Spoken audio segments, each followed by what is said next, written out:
Welcome to the Explainer! So let's dive right into things, because today we're breaking down a topic that is absolutely critical for successfully managing your Minnesota SNAP benefits. We know navigating state agency rules can feel, well, super overwhelming, right? But we're going to make these requirements crystal clear, totally actionable, and super easy to remember. Are you a SNAP recipient in Minnesota? Did you know failing to report income changes can affect your benefits drastically? Stay tuned to learn how to navigate this effortlessly. All right, here's our survival guide for today. We're going to cover 1. SNAP reporting basics. 2. What changes to report. 3. When to report changes. 4. How to submit changes. 5. Outcomes and common pitfalls. And finally, 6. Help and next steps. Let's totally demystify this process. Section 1. SNAP reporting basics. Understanding the why. You see, SNAP rules here in Minnesota aren't just a set-it-and-forget-it kind of deal. They actually require ongoing communication from you to keep your benefits active and accurate. So what does an income change actually mean to the state? Well, it's essentially any shift in your financial or household situation. Think of things like landing a new job, getting a bump in your salary, or even losing your employment. Basically, life happening. Keeping your county or tribal nation in the loop about these shifts is literally the shield that prevents a sudden, unexpected loss of your food benefits. Moving on to Section 2. What changes to report? Categorizing your status. Now, this is interesting. Not all SNAP recipients follow the exact same reporting rules during their certification period. Your specific requirements depend entirely on how you're categorized. Basically, we've got two groups, 6-month reporters and change reporters. Most folks actually fall under the 6-month reporter category, sometimes called simplified reporting. If that's you, you only need to report major triggers during your period, like if your gross income suddenly jumps over 130% of the federal poverty guidelines. On the flip side, if you're a change reporter, you've got stricter, much more frequent reporting rules to keep an eye on. Okay, let's look at the actual triggers. If you're a change reporter, you got to report all of these. A change of more than $125 a month in your income, starting or stopping a job, changes in who lives with you, moving to a new place, or changes in what you pay for shelter. But if you're a 6-month reporter, your mid-period triggers are way narrower. You really just need to watch out for your income going over that 130% limit, hitting the lottery or gambling wins of $4,500 or more, or if your work hours drop below 20 hours a week, which averages out to about 80 hours a month, specifically for able-bodied adults subject to time limits. Section 3. When to report changes, the timeline. Knowing what to report is great, but knowing when to report, that's the secret sauce that saves you from penalties. Timing is absolutely everything here. I really want you to burn this number into your memory. 10. This is the ultimate memory trick for Minnesota SNAP deadlines. We like to call it the Rule of 10. Here's how this rule of 10 actually plays out based on your status. If you're a change reporter, you have to report updates within 10 days of the change happening. Pretty fast, right? But if you're a 6-month reporter, your deadline is the 10th of the month following the month the change happened. So, let's say a major trigger happens in March, a 6-month reporter has until April 10th to report it. Simple enough. All right, Section 4. How to submit changes, the process. So how you actually get this info to the state? Well, you've got multiple, super accessible ways to do this. So you can just choose whatever works best for your life.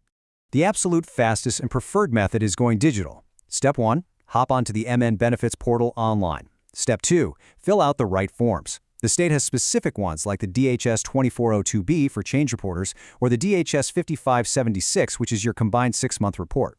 And Step 3, upload your verification proofs. You can just snap a photo of your pay stubs and upload them directly to the document upload portal. The system will just ask you a few quick matching questions to make sure your documents end up with the right county or tribal nation. But hey, what if you're someone who prefers paper? Or maybe you just really want to speak to a real human being? You've absolutely got options. You can mail official forms, like that DHS 2402B change report form, right to your local Human Services office. You can drop them off at official county drop boxes, or honestly, even fax them if you still use a fax machine. You can also just pick up the phone and call your eligibility worker directly to report the changes. Now let's talk about a major source of anxiety. What if you can't verify an expense change right away? Well, the golden rule from the state's official manual is that the agency won't just terminate your benefits simply because you couldn't instantly verify a housing or medical expense change. If you report that your expenses went up, but you don't have the proof yet, they just won't budget it until you provide that verification. So the main takeaway? Report the change immediately, and seriously, don't panic if gathering the actual proof takes you a few extra days. Section 5. Outcomes and common pitfalls. What happens next? So once you hit submit, the agency processes your info. And the outcome? Well, it depends entirely on your timeliness. Let's look at the contrast here. If you report on time, the agency acts quickly.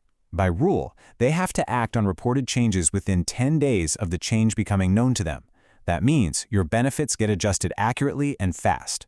But if you forget or just fail to report a required change, you could get hit with overpayment penalties. And guys, this is a serious situation.